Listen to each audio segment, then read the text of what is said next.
have two more presentations from Ricardo and then Daniel, and then we'll take a break, and then we'll finish with our last series of presentations. So when Ricardo's ready, we'll get going. Okay, hello everyone. My name is Ricardo. I'm going to present how to negotiate with Mexican culture. Not like Mexican that Mr. Trump states does, but this is a culture to make business. But why we have to learn how to make a business in Mexico? So that is a very important reason, because they're free trade agreements. They have a lot of words and factors there. So even if the Trump state, that's not true. So today we are going to go through three main approaches. Firstly, communications, time, and other important considerations at the moment to negotiate with Mexican people. So firstly, communication. It's very important to state a good communication when we are going to negotiate, even with Mexican cultures. Why? Because first, in the communication, they prefer, firstly, personal relationship. If you take their personal space, if you make a friend with your customer, your business dealing, you are going to gain a huge part. After that, you are going to take business contact with them as a provider, as a customer, as a business relationship. But firstly, is personal relations. So another important fact is their always over display of emotion. They always try to reach to you, to hug to you, to greet with a kiss in the cheek for girls. So this is not a follow-up.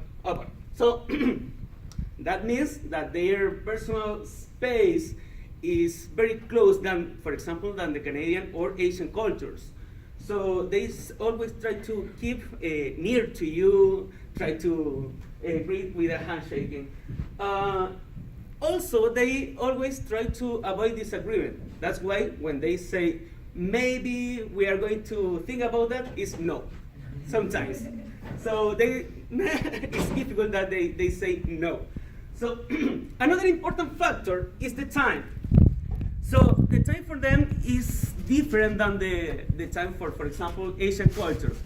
For example, when they try to reach their meetings, they always try to reach 15 minutes before or 15 minutes maybe later. But this is not disrespectful for us.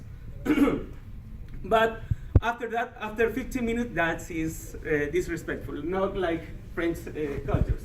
So when they fix their meetings, they try to avoid to use their weekend because they consider that is for their families and friends.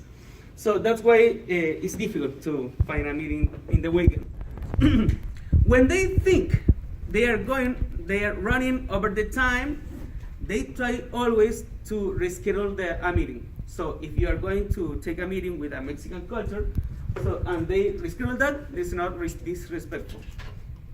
Another important thing is the word mañana. It means tomorrow. But tomorrow is not like tomorrow. It's something closer or later in the near future. It's a kind of different. Lastly, other important consideration at the moment to reach Mexican meetings is, for example, firstly, their dressing. So when you are going to get a meeting with Mexican guys, you have to try to figure out how to dress for that situation. Business formal, business, or business casual, or smart casual maybe. So why?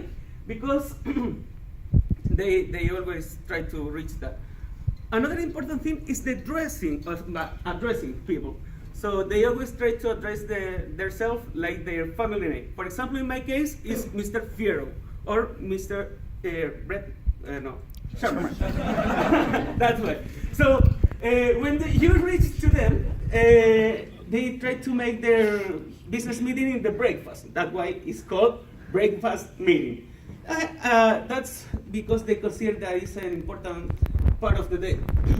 Important thing is the eye contact, because if you fix your eye contact with them, it's difficult when you fix always. They think that is intimidating. Finally, as a Latin culture, it's easy going to reach them for a meeting. It's a nice culture to make your business. That's my presentation. Very good. Thank you. Very good.